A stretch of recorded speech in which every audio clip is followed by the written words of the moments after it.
The county hadn't seen a summer like this in 40 years. Ponds that had never gone dry were nothing but cracked mud. Pastures that should have been green looked like scorched paper. One by one, the ranches along the valley road were surrendering. Water trucks crawling down driveways at dawn. Cattle sold for pennies. Families standing at empty fences, watching everything they'd built turn to dust. Then there was one ranch that made no sense at all. Past the dying grass, past the hollow stock tanks, past every sign that the land had given up a stretch of green, as if the drought itself had looked away. And moving across that green slow and unbothered were 17 bison. Thin, shaggy. The kind of animals nobody at any auction had ever wanted. But the strangest part wasn't the bison. It was the boy watching over them. He was 15 years old, and every adult in the county had told him he was wrong. If stories about ordinary people finding extraordinary answers in nature mean something to you, subscribe and join us. And tell us in the comments where you're watching from. We love seeing this community grow from every corner of the world. 2 years before that drought, Henry and June Dawson bought a ranch that most people in the county considered already dead. The previous owner hadn't just walked away. He'd been carried out by debt exhaustion and a piece of land that seemed to punish anyone who tried to love it. The soil was thin. The fences were rotting, and the bank loan attached to it didn't care whether the rain came or not. Elias's parents had tried living here once. His father lasted 8 months before the silence and the struggle broke something in him. His mother followed a week later. They drove away one morning without looking back and left their 13-year-old son standing on the porch with his grandparents because, truthfully, they didn't know what else to do with him. Nobody said it out loud, but everyone thought it. The boy had been left behind the same way the ranch had not, because anyone hated him, but because no one believed he was worth the fight. Elias didn't talk much after that, but he watched everything. The way a patch of grass grew thicker after rain. The way the soil near the old creek bed smelled different, darker, almost alive. While other kids his age were somewhere else living normal lives, Elias was learning the language of a dying piece of land. Walt Hadley, the most respected rancher in the county, stopped by one afternoon. He looked at the boy, then at the crumbling fence, and shook his head slowly. "That kid deserves better than this." He meant it kindly. But kind words don't change the fact that nobody expected either of them, the boy or the ranch, to survive. It was Elias who asked to go. Not Henry, not June. A 15-year-old boy who had no business being at a livestock auction 2 counties over, standing among men 3 times his age who smelled like diesel and chewing tobacco. The auction was the kind nobody talks about afterward, the kind where a family watches strangers pick apart everything they spent a lifetime building. A ranch gone bankrupt, equipment sold for scrap. And at the very end, when most buyers had already left, 17 bison were led into the ring. The auctioneer's voice dropped. He knew what was coming. Nobody raised a paddle. The animals stood there, thin, shaggy ribs showing through matted fur. The visiting veterinarian crossed his arms and shook his head like he was looking at something already dead.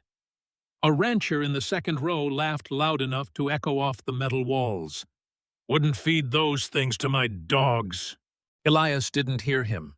He was watching the bison's eyes. Calm, patient, not sick, not broken, just waiting. The way he had been waiting on that porch 2 years ago when his parents drove away. He pulled his grandfather's sleeve and said the only words that mattered. "They're not weak. They're just built different. Like this land.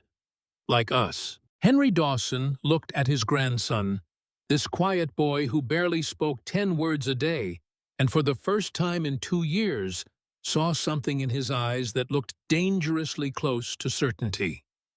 He raised the paddle. Nobody bid against him. Nobody wanted to. Word spread through the county the way bad news always does, fast and with extra seasoning. By the time the story reached the feed store, it had grown teeth.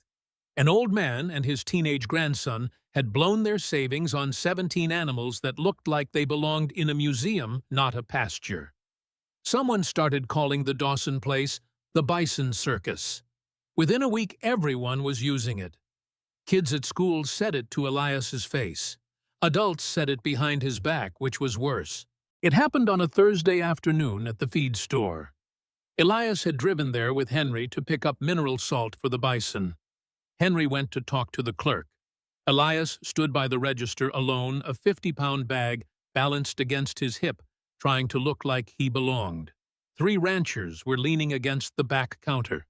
They didn't lower their voices. They didn't need to. The smallest audience is sometimes the cruelest. There he is, the Bison Circus kid.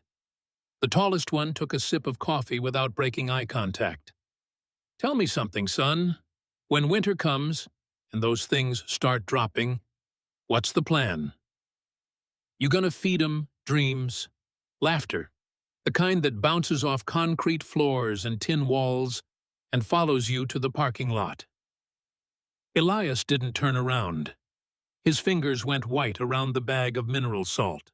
The clerk behind the register looked at him the way people look at car accidents, sorry, but not sorry enough to do anything. Elias placed the money on the counter, picked up the bag, walked out. Not fast, not slow, just the careful, measured walk of someone holding everything inside, because if he let one piece out, the rest would follow. He made it to the truck, sat down, reached for the seatbelt, and his hands were shaking so badly he couldn't click it shut. He tried 3 times. 3 times his fingers slipped. On the 4th try, Henry opened the driver's door, saw the boy's hands, and didn't ask a single question. He just reached over, buckled the belt for his grandson, and started the engine. They drove home in silence, but silence between 2 people who understand each other is not the same as silence between strangers. And somewhere on that drive, Elias made a decision he never spoke out loud. He would not sell the bison, not because he was sure he was right, but because the men who laughed had never once knelt down and touched the soil. Walt Hadley drove out one afternoon. He stood at the fence, watching the bison graze, then turned to Henry with a look that wasn't cruel, but cut just as deep. "You don't build a serious ranch with animals nobody else wanted." He paused, glancing at Elias. "And you let the boy decide this." Henry said nothing, but that night, Elias heard something through the thin walls he was never meant to hear. His grandmother, crying. His grandfather's voice low and unsteady. "Maybe we should have said no." Elias lay in the dark, staring at the ceiling, feeling the weight of every dollar, every laugh, every sideways look, pressing down on his chest, like a stone. But he didn't say they should sell. He didn't say anything at all. He just got up at dawn the next morning and went out to the bison, the way he always did. Because sometimes the only answer a 15-year-old has is to keep showing up. Elias kept no diary. He kept no journal. But he had a notebook, a cheap spiral-bound thing with a bent cover, and every single day he wrote one line. Just one. Day 12. Grass near the south fence looks thicker than last week. Day 34. Saw beetles in the soil where the bison grazed yesterday. First time. Day 51. Birds came back to the west pasture. 3 kinds I don't recognize. Nobody asked to see the notebook. Nobody knew it existed. But page by page, line by line, Elias was recording something that no adult around him had the patience to notice. The land was waking up.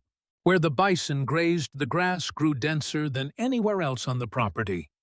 Bare dirt that had been lifeless for years was filling in slowly, almost shyly, like it wasn't sure anyone was watching. Native grasses the previous owner had given up on began pushing through the cracks. Insects returned. Then the birds that fed on them. Then the silence on the ranch started to feel less like emptiness and more like something breathing. It wasn't a miracle.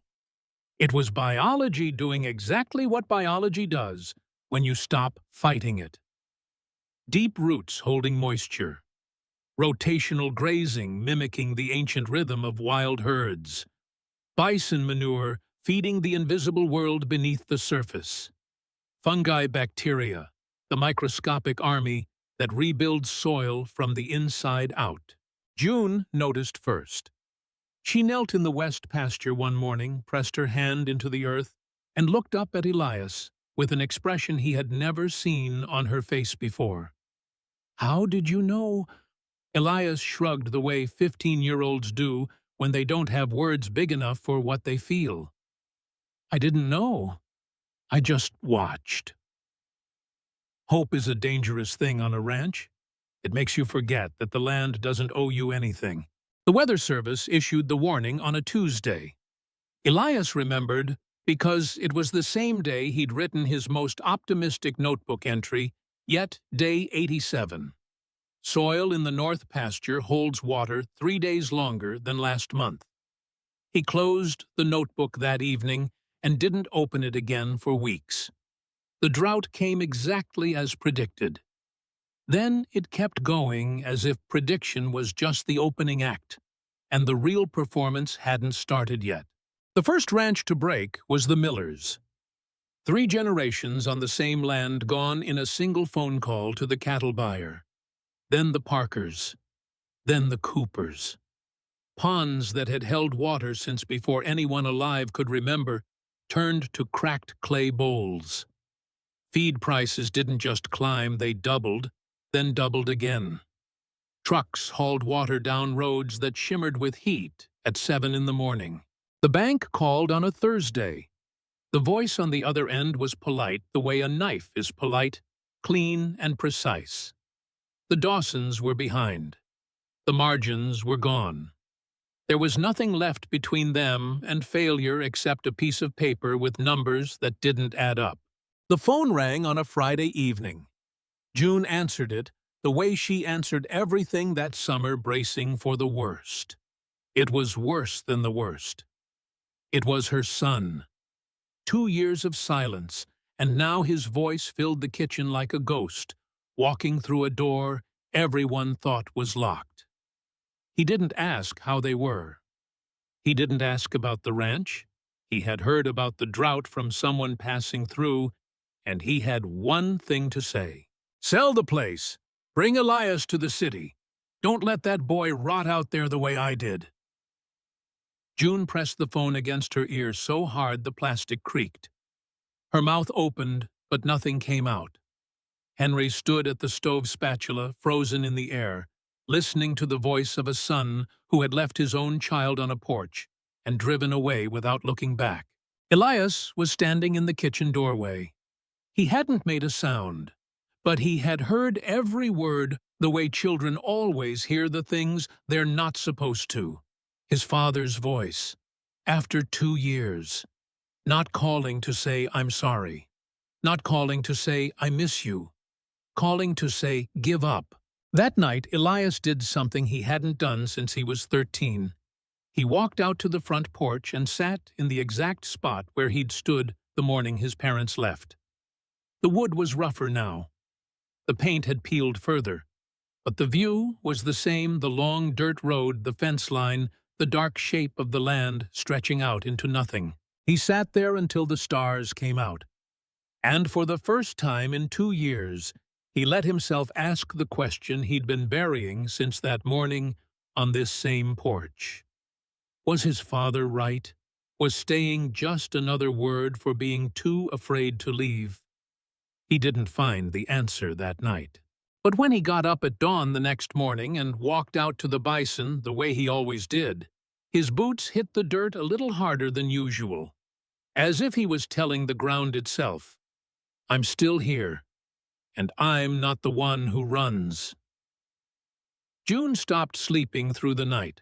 Henry's hands started shaking when he thought nobody was looking. Neighbors came by not to help, but to suggest. Sell the bison, buy cattle, do what everyone else does. At least you'll go down fighting something people understand. Elias heard every word, every suggestion that sounded reasonable, every voice that made the choice he'd made 2 years ago feel smaller, more reckless, more like the foolish bet of a child who didn't know any better. But out in the pasture, the 17 bison kept doing what they had always done. Grazing, moving, unhurried, unimpressed by the panic around them. And the grass beneath their hooves against every law the county believed in was still green. The answer had been growing underneath them the entire time. Silent, invisible, working in the dark, the way all real miracles do. Where the bison grazed, something had changed below the surface that no one could see by standing at a fence line. Deep-rooted native grasses, the kind that existed on this continent long before cattle ever arrived, had quietly reclaimed the soil. Their roots didn't stop at 6 inches, the way commercial pasture grass does. They reached down 2 feet, 3 feet. Some pushed past 4, threading through rock and clay into moisture reserves that the shallow-rooted ranches around them had never known existed. 2 years of bison manure had fed an underground army fungi bacteria organisms too small to name that stitched the soil back together into something extraordinary. The dirt itself had become a sponge. Rain that would have run off any other ranch in the county soaked in here and stayed. Elias didn't know the scientific names for any of it. He just knew that when he pressed his boot into the soil where the bison grazed, it gave a little soft, like something alive was breathing underneath. When he pressed his boot into the neighbor's pasture, it was like stepping on concrete. That was all the science he needed. And the diversity above ground wasn't decoration. Every wildflower, every species of native grass, every insect that had returned was a strand in a safety net. A monoculture pasture is a single rope. Cut it, and everything falls. A diverse pasture is a web you can cut 10 strands and it still holds. This wasn't luck. This wasn't magic. This was 2 years of a 15-year-old boy trusting what he saw over what he was told. 2 years of bison doing what 4 million years of evolution had designed them to do. 2 years of soil remembering what it was before people tried to turn it into something it was never meant to be. The drought was the test. The land had been studying for it long before anyone thought to ask. It started with the storm. Not rain, the county had forgotten what rain felt like, but wind. Brutal, hot, angry wind that hit the east fence like a fist. By morning, a 30-foot section lay flat on the ground, and 5 bison had wandered onto the county road in the dark. Elias found out at dawn. His stomach dropped before his boots hit the porch. Then the smoke came.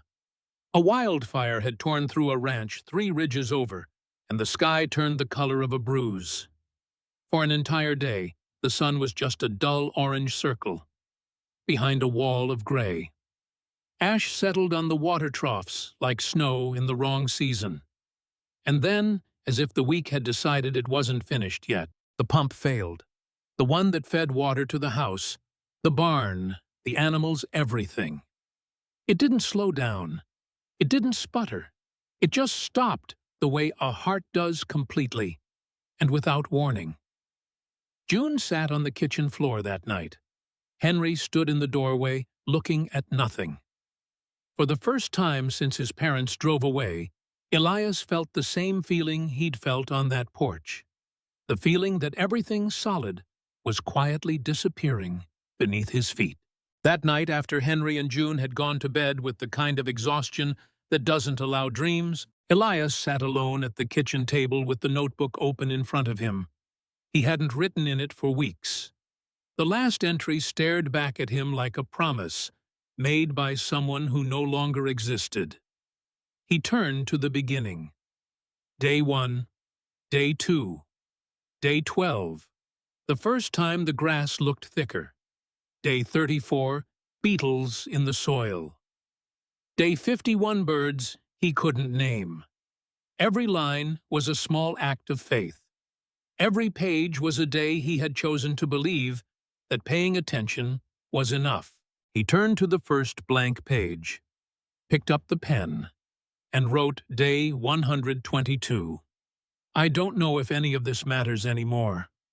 He stared at the sentence for a long time, long enough for the kitchen clock to tick through what felt like 100 years. The words sat on the page like a stone dropped into still water, and Elias could feel the ripples spreading into the notebook, into the morning that would follow, into every day after that. If he left it there, it would become part of the record, part of the story. And the story would say, this is the day the boy stopped believing. He tore the page out, slowly, carefully. The way you remove something that could cause damage if handled wrong. He folded it once, twice, and held it in his fist until the edges softened. Then he walked to the trash can and let it fall. Because Elias had spent 2 years learning one thing about soil that nobody had taught him, in words, whatever you put into it grows. Doubt, hope, rot, life. The ground doesn't judge what you plant. It just grows it. And he was not going to plant that sentence into the only record he had of the life he was trying to build. He sat back down, opened the notebook to the same blank page, now the next one, and wrote Day 122. Still here. 2 words, 7 letters, barely enough to fill a line. But sometimes the distance between giving up and going on is exactly that small. 1 torn page, 1 new sentence, 1 boy deciding in the quietest possible way that he was not finished yet. 3 disasters in 5 days, the fence, the fire, the water. Any one of them could have been the end. Together, they felt like a verdict. But what happened next was something no one in the county, least of all Elias, saw coming. The truck that pulled into the driveway at first light wasn't expected. Neither was the second one, or the third. They were the neighbors. The same ones who had called it the Bison circus. The same ones who had whispered at the feed store and suggested selling the herd. They came with rope, with tools, with the kind of silence that men carry when they know they owe something but don't have the words for it yet. Dale Cooper, the same man who once said he wouldn't feed those animals to his dogs, welded the broken posts without a word. No apology, just sweat and silence. The pump parts came from Walt Hadley's own supply shed parts Walt had driven 20 minutes to deliver himself that morning. Nobody offered to crawl under the barn. So Elias took a flashlight and a set of borrowed wrenches and did it alone. When he crawled back out, grease on his face, blood on his knuckles, he walked straight to the truck without saying a word. He pulled the notebook from under the seat, the cheap spiral-bound thing with the bent cover that nobody had ever asked to see, and opened it on the tailgate. His hands were still shaking, but his voice wasn't. Move the herd here. He pointed to a line written 40 days ago. North pasture, deepest roots. Soil holds water longest. This section will hold. Henry and June looked at each other, then at the boy. Then they moved the herd exactly where he said. It held. The drought peaked that week. The temperature broke records that had stood since before Elias was born. 3 more ranches in the valley folded. The river that had fed the county for a century ran so low you could walk across it without getting your knees wet. And the Dawson Ranch, the Bison circus, the fool's bet. The joke that nobody was laughing at anymore stayed green. Walt Hadley drove out on a Sunday morning. No phone call ahead. No reason given. He just appeared the way he had 2 years before, truck-idling boots, slow on the gravel, eyes already scanning the fence line before his door was fully closed. But this time, there was nothing to warn about. He walked the pasture in silence, green under his boots, while every ranch he'd passed on the way here had turned the color of bone. He stopped near the ridge where the bison were grazing, calm, unhurried, the same way they'd grazed on day one, and stood there long enough for the shadow beneath his hat to shift. Elias was sitting on the fence post nearby, not waiting for approval, not expecting an apology, just sitting the way he always sat, watching, quiet, letting things arrive in their own time. Walt looked at the boy, then at the bison, then back at the boy. "I laughed because I judged those animals by how they looked." He paused, and the pause carried more weight than anything he'd said in 2 years. "And I judged you the same way. A kid, 15. What could he possibly know?" He shook his head slowly. "Turns out you knew the one thing none of us did." It wasn't a grand apology. Walt Hadley wasn't built for grand apologies, but it was the truest thing he'd ever said to anyone, and both of them knew it. Within weeks, the knocking started. Not the kind that brings bad news, the kind that comes with a hat in hand and a question nobody's too proud to ask anymore. Young ranchers drove out from 3 counties over. They stood where Walt Hadley had stood, looking at the same green pasture, asking the same question everyone eventually asked. How? Elias never gave speeches. He showed them the notebook. Page 1, day 1, one line at a time. And somehow, that was enough. Conversations at the feed store changed. The jokes dried up and real questions took their place. Soil health, native grasses, rotational grazing. Words that used to make people roll their eyes were suddenly the only words that mattered. One by one, ranchers in the valley started experimenting small herds, short rotations, letting the land breathe instead of choking it. As the Japanese farmer and philosopher Masanobu Fukuoka once suggested, the deeper purpose of farming was never the harvest alone. It was the kind of people the work quietly shaped along the way. And in that valley, a 15-year-old boy who barely spoke 10 words a day had shaped more than he would ever understand. Henry and June never said they were proud. They didn't need to. It was there in the way Henry handed Elias the truck keys for the first time without being asked. In the way June left the notebook on the kitchen table open where visitors could see it, not hidden in a drawer anymore, but displayed like the only trophy the ranch had ever needed. The 17 bison still grazed the same way they always had. Slow, steady, ordinary to look at. Extraordinary in what they had quietly made possible. Nature hides its greatest answers inside the things people overlook. The skinny bison were never the real miracle. The miracle was a boy who listened to the land when every voice around him said he was wrong. Who kept showing up at dawn when there was no reason to believe the dawn would bring anything better. And sometimes, not always, but sometimes the things this world calls weak are simply waiting. Waiting for the right season, the right soil, the right pair of eyes patient enough to see what was always there. Elias was still sitting on that fence post the evening the first rain came. He didn't move. He just closed his eyes and let it hit his face, the way someone does when they've been carrying something heavy for a very long time. And finally, quietly feel it lift.